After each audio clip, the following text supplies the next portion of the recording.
for you guys. Now, it'll be 5 years in March, Right. and we're both South Dakota boys. I was born and raised in Chester, not too far from here, and went to college at STSU, and started out in engineering and decided, I don't think I like this.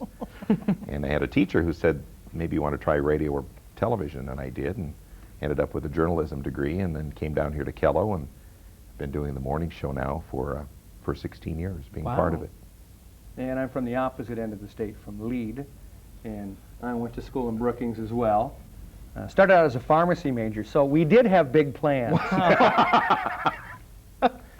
Yeah. But that didn't last long, and somebody suggested maybe broadcasting, which I had small interest in beforehand anyway, and some radio experience back in the hills. But got into it in Brookings and worked in Watertown for about 6 months, Hot Springs for 6 years, and then to Sioux Falls. It'll be 15 years ago this spring. Wow. That I've been in Sioux Falls. So We're the old crusty guys in Sioux Falls. yeah. Well, you said you got the real push in college. Did you have any interest beforehand in high school or middle school, even in elementary school? Slight, I guess. I've always enjoyed music. I still like a lot of music today, and although we don't play a lot of music on AM 1320 KELO anymore, I guess that was for me the beginning of what I enjoyed radio. I always tuned in to listen to music. I really didn't even know that radio and television was even an option until I got to college. Went to a small town. I had 29 in my graduating class. Oh. And you could either be a doctor, you could be a lawyer, a teacher, or a minister. Farmer. Those 4 things. You or could have farmer. farmed. Could You could be a have farmed. farmer, too. Those 5 things. Those were your only choices. Yeah.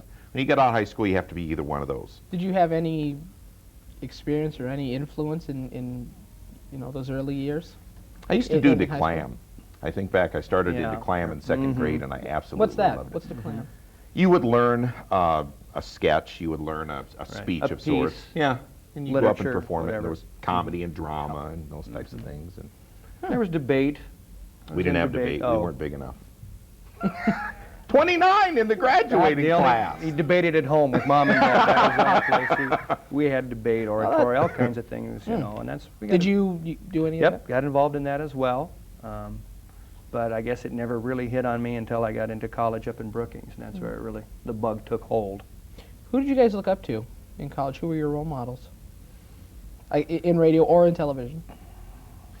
You're going to laugh, but my role model in radio was the guy I first used to work with, Harley Worthit. He had been here in Sioux Falls for years and years and years. And I would always listen on the radio to him and think, geez, wouldn't that be cool to, once I got the bug and started to take some interest in broadcasting, I would think, wouldn't it be cool to work with him, and it'd be cool to do something similar to that. Little did I know that I'd be working with him eventually, until I scared him off, like I've done a lot of people. Tail between You're the not going legs, anywhere, just are you? run off. Not right now. I guess I didn't have a mentor or somebody that I idolized. Nobody. Basically, I got good grades in broadcast journalism, and I stuck with it. After pharmacy asked me to go, I said, okay, I can stay here. What did you both went to SDSU? Yeah. Right. We can sing the song if you'd like. I think I'll pass on that. But Hurt a little there. what exactly do they teach you at SDSU through broadcasting? Well, now this is 25 years ago. They taught, I guess the biggest thing I got out of it was learning how to write for broadcast style. Report what questions they asked, or the labs were long, Friday afternoons for 3 hours. At least my writing lab was. Hated it. Everybody's off campus by noon up in Brookings, if not beforehand, on their way home or downtown, and here you are at 3 or 4 in the afternoon at the journalism building, hammering out stories about little Susie and her dog. But yeah, you learned how to write, how to do interviews. Yeah. It was very good. What was one thing about the education that might have turned you away from broadcasting? Was there anything you didn't like? Didn't like. Friday afternoon writing labs Yeah, bugged me. What? No. Friday afternoons, because nothing was happening, or? That's because everybody was either partying or on their way home to party, CSE. and you're stuck on campus, everybody's gone, and you sit there for 3 hours writing stories. Very good experience. I mean, it was excellent, learned discipline, but Or the first time you get your first part-time job, and you're working that midnight Saturday till 6 o'clock Sunday morning Yeah. shift, and you're thinking, oh, what have I done here? Oh, and the paycheck. Did we mention the paycheck? The first paycheck. I made $650. This is gross. Back in 1979, $650 a month on my first Wow. radio job. Yeah. Yeah. Yeah, a lot of beans and weenies, a lot of macaroni and cheese, You're eating a lot no of ketchup and cable. water soup. There wasn't much there, but Wow. you got through. Now he's in the big bucks. Oh, right, yeah. Really happy. Once you left college, what were the first jobs like? Oh, Labor have you guys- intensive, Have long. you guys stayed? I should say, have you stayed in the same genre of music, or have you changed around? Oh, I guess I've pretty much stayed in the same. This state is notorious for middle-of-the-road music anyway, on AMs, basically, and I've always worked. I've never worked on an FM radio station, except for liners or doing news for them, but never any actual DJing or chatting with other hosts on an FM station. I worked for a commercial station up in Brookings the last 2 years of college, and I ended up coming down here to Kello AM. It was actually in October, and I didn't graduate from college until December. So fortunately, my professor said that I could finish on an independent basis. So I've been here at Kello since October of '84. Wow. Yeah. What changes have you seen Oh, through there? Yeah, plenty. a lot of people have gone through the doors. A lot of people have gone that's through the the first. doors. We've forgotten more people, I'm sure, in the business than we can possibly remember. Really, is Oh, radio that? high turnover? Sure. A lot of hours and low pay. It's not a real attractive position for Really? for a lot. Yeah. Or people will move on to larger markets. There's that too. Yeah. How big is the radio market here in Sioux Falls? 210. 210. Out of, is there? I don't know. How I mean, exactly Do they go are up to Of They course, it's not the measure- biggest one. Like New York or Los Angeles, but Yeah. it's not that small, is it? No, it's 210. That's not bad. Yeah. Out of all the It's a metro medium areas size, I guess. in the country. So what's something about your job that people would be surprised about, I should say? Surprised? Well, we do enjoy our jobs. You have to for as many hours, and I mean the demands are not that hard. You write a few things, you produce a few things. I mean you're sitting in a chair talking. It's not. It can be time consuming on weekends, but we do truly love everything that we do. I couldn't think of doing anything else. I love it. And I think people would be surprised that we really are good friends off the air Oh yeah. as well as on the air. Because sometimes, people will fake it, so to speak, that they'll be best friends on the air, and That'd then be they get off the air and they'll hard be to do, but cursing at each other and won't want to spend any time. And we do things outside We of the office socialize together. Sure. Not every weekend. Because we see each other more than we see our wives some weeks. Wow. This week is going to be one where we're going to spend a lot of time together. We have our Children's Miracle Network Radiothon that starts Wednesday, Wednesday, yeah. and that'll be 12 hours broadcasting, and we're going to be together a lion's share of that time for 4 days. How many marathons? I've heard quite a few DJs do these long marathon ones where they go 12, 18, even 24 hours nonstop DJing.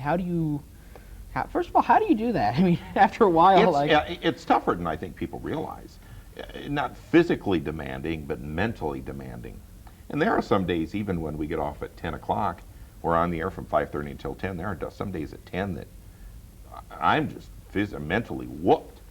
Yeah, you're trying to balance news and music and listeners' phone calls, topics, and of course you always try to come up with a funny bit, try to be humorous, stay on top. It gets real frantic when we have a severe winter weather. A lot of information needs to go out, and you just keep hammering it home and hammering it home.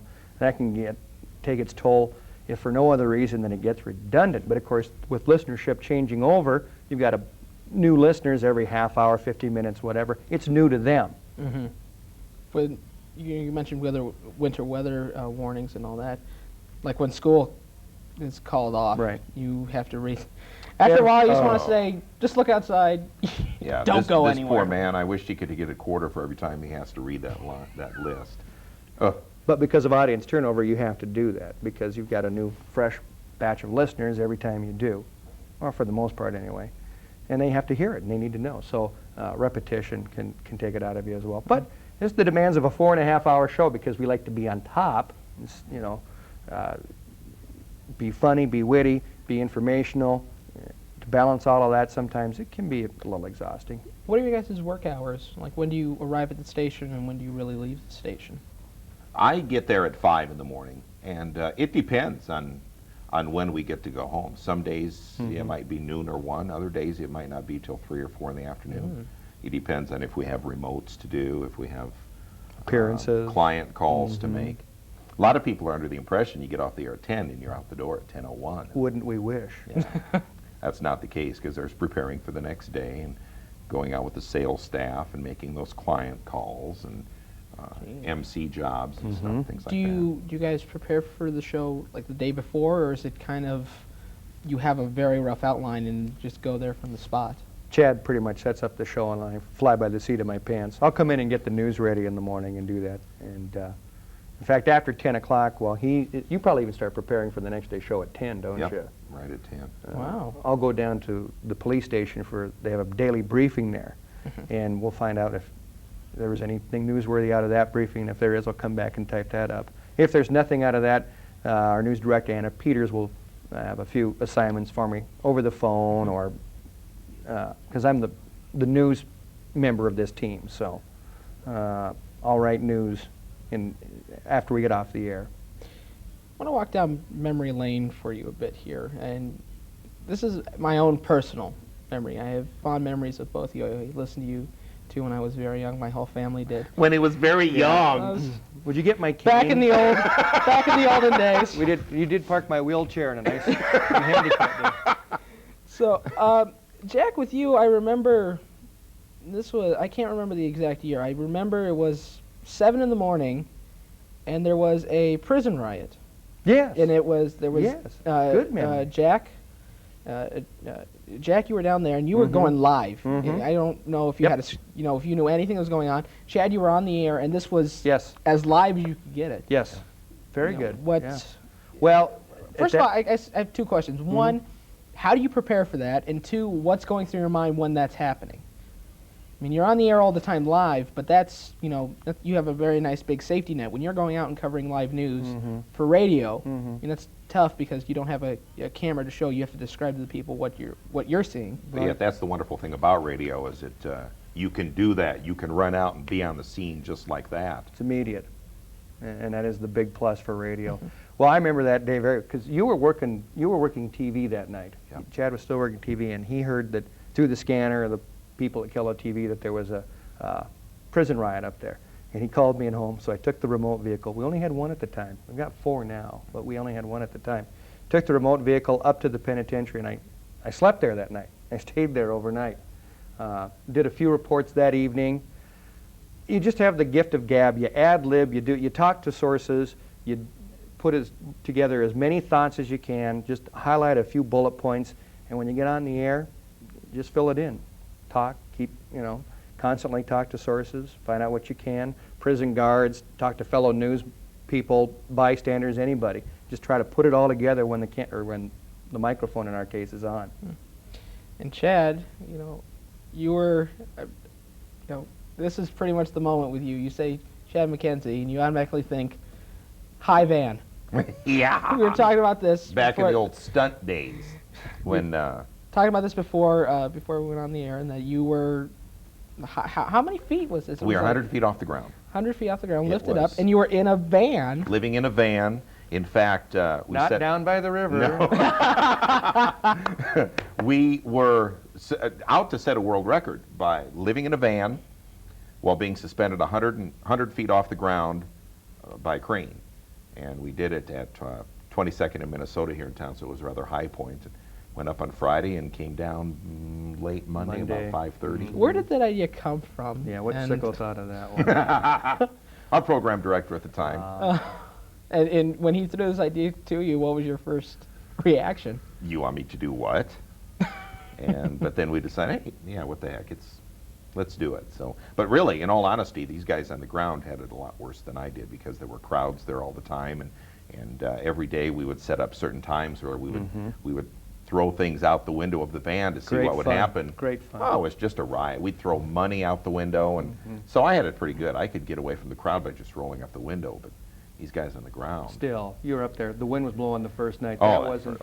first night, yeah. And I now know how to use a porta potty in a 35-mile-an-hour wind too. So.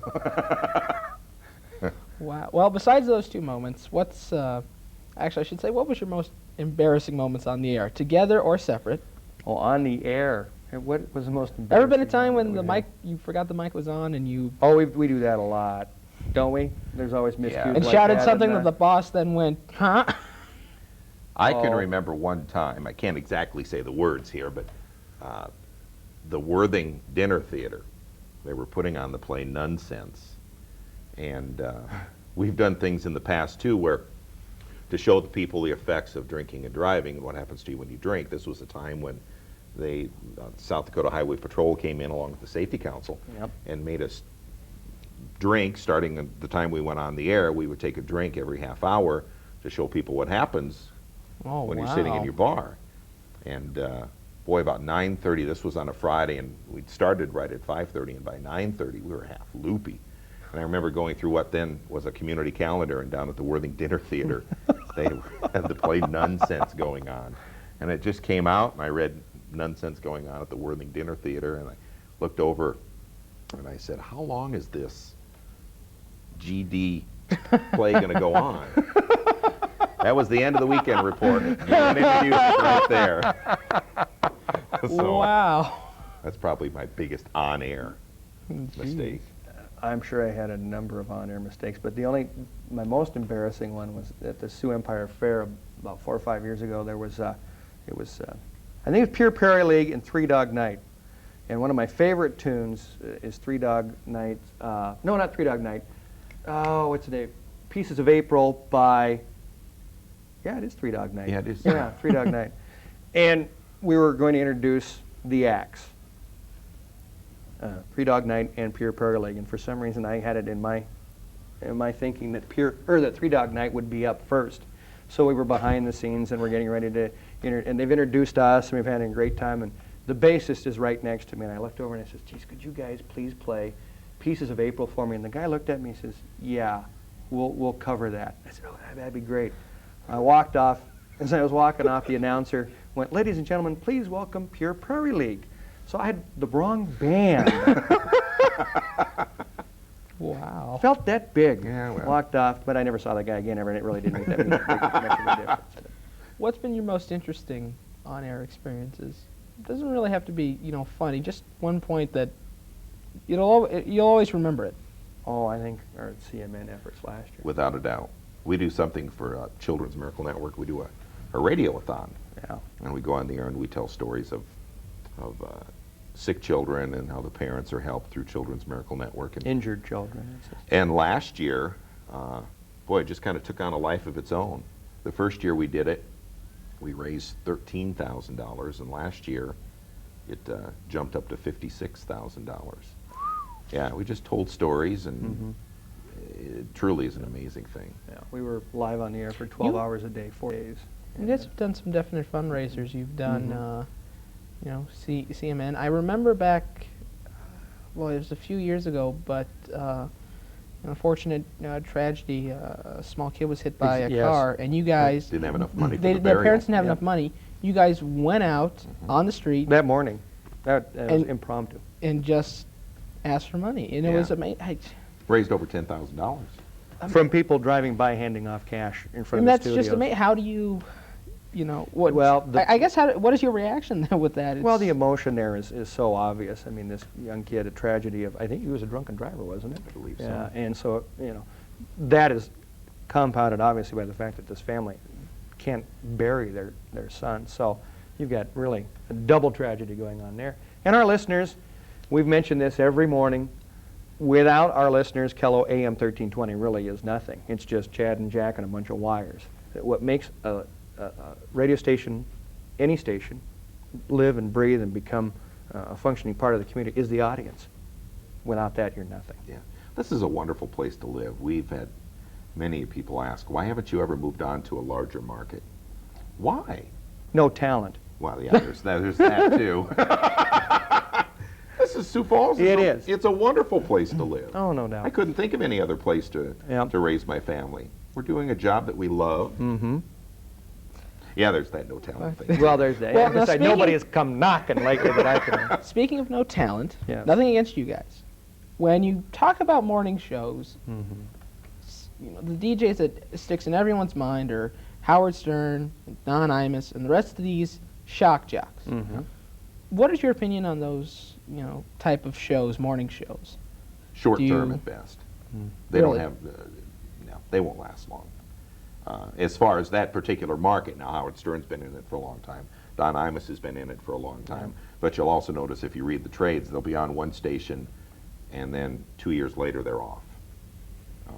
Do you think anything like that would happen here locally? Like a local No. Howard Stern? Not for a while. No. We're still close to the Bible Belt, conservative upper Midwest values here. Mm-mm. People like to go to the dinner or the breakfast table in the morning and listen to a family-oriented show with their kids.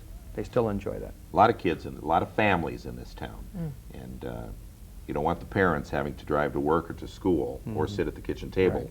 with their hand on the radio dial just waiting to turn it off and fear that something offensive is going to come on. With families listening, is that a majority of your audience? No doubt. Yeah. I think so. Yeah. How do you balance, stuff for adults, a couple of jokes, the news, Right. plus stuff for the kids as well? How does that? Yeah, good question. We've been playing games. A lot of kids. Well, now you brought on a new Kid jokes of the show. day. Yes. And kids call in and tell jokes that the other kids can use on the playground. It really is, it's fun. It's fun to hear these kids call in. But we kind of look at it from 6:30 until 8:30 as being kind of the, quote, family time, where we're pretty conservative as far as what we do. Yeah. Not that we haven't delivered a risque line or two during those hours, Yeah. certainly. But nothing blatant or at least nothing that's got us into the office anyway for a lecture. But yeah, we try to keep an even keel to it. Yeah. What's going to happen in the future with radio? Is it going to stay as it is? I wished I knew. Is it going to continue? The thing I guess with radio I find interesting is that it's mixing with the internet, and you can listen pretty much anywhere now. Yeah. Is radio ever going to just die, or will it always be here? I hope not. I don't think it'll ever die. It's always another appealing aspect to radio, I think, is that a lot of people in this town, any market, they turn to their radio, or they tune in to their favorite station to listen to a friend, somebody they can trust, somebody they like, somebody that makes them feel better. That's their friend. You can listen to music, and music is fine, and that's personally why I use radio. I like to listen to the music. But a lot of people who like us, who listen to Chad and Jack, I believe, think of us as their friend. And it's always free. It's Always. always going to be free. There are very few things in life that cost you nothing, and radio is one of those. Why'd you guys go into radio instead of television? Look at these faces. There's your answer. He said, don't give me short answers, but I think that pretty much, where's the, see, this is not a TV face. I can tell you, when I was doing the weather over at Kello TV, God's honest truth, I became bored with it. I compared it to putting the same puzzle together every night. One night, those pieces of the puzzle might be a different color, but yet they're still the same shape. And and I really became bored with it. And radio, it's theater of the mind. It is. I think that's why it's going to last. It'll be around a long time. That little stint in TV really made me appreciate the medium of radio. It's a wonderful medium. It really is. Tap your listener's imagination, and that's the best picture of all. Frankly, I think TV would be a lot better if before you could go to television, you would have to put in some time on radio. I think you're right. The ad lib end of it, rather than having, some of these kids are just coming out of school and they read what's on the teleprompter and they don't know how to ad lib. Somebody asks them a question off the cuff, they don't know how to answer it. I think everybody should have to spend some time in radio. That's my Great opinion. training for them, no question. Do you guys want to keep moving up or are you happy where you're at? Do you want to move on to bigger and better things? Oh, I don't know. We Listen, talked about San Diego. Yeah, we did. We have talked about San Diego. It It's has to be warm. sunny. Yes. What do you guys? What's one thing you two want to do separately or together before you retire from radio? Wow. Yeah. Uh, That would mean goals and objectives Yeah. and things like that we don't. I've never You been know- one for goals. Somebody will say, what are your long-term goals? What do you want to do in 5 years or 10 years? I don't know if I'm going to be here in 5 years or 10 years. My goal is just to wake up and be happy. And I'm very happy right now. I would love to spend the rest of my career in Sioux Falls, South Dakota working with this guy. We retire the same day, we ride off into the sunset, end of story. To a warmer climate. Well, yeah. As we go. Yeah. Given the constant change in radio and with technology and digital and everything's on hard drive nowadays, and you've got consolidation with radio station. We've seen a lot of our friends come and go. Really, it is an admirable goal on our part, just to exist as long as we can. That's not going to be easy. You got to have an audience still, and that, can we do it for another 10, 15 years? Who knows? Maybe not. But the bottom line is you still have to have people listen to you. If we don't draw an audience, we won't be in this business much longer. So that is a goal that is very admirable, I think. We're fortunate, too, that we're at the tail end of the baby boomers. And as those boomers continue to age, they're going to always need that news and information and someone they can relate to. So. And still want to spend their money on clients' products. Yeah. Otherwise, we're out of Walmart. Yeah, and that's Welcomers. right. Welcome to Walmart. We'd be very good. Well, guys, we're out of time, and that's unfortunate. This is Oh, no, we want more time. This has been a very good interview, and I thank Well, both of you for thank showing up you. today. Well, thank you for Thank inviting you. us. It's been a So, pleasure, yes. and much success to you. Much success to you guys. I hope you continue on for, as the rest of the time that you guys are alive. Well, if you make it big someday, hire us. Would Yeah, you? don't forget you the- gotta- don't forget if you us. become the next Don't Steven- forget the little guys. Steve- All right. Become the next Steven Spielberg. We'll be your lackeys. That's never. Well, thanks Well, for I inviting think us I think on. the audience today has figured out why you are the morning clowns. Well, of great. I radio. hope so. I thank you two for coming today on the show. Maybe next time we can bring the accordion and tuba. Oh, Was there going to be a next time? hopefully. Well, again, thanks, Because guys. we've got a for lot more to joining say, us. Oh, I bet you do. Thanks again for coming, and I thank you for watching today on Face to Face. I'm Avi Forstein, and I hope I see you for the next edition. From everyone here at Owl TV, good night.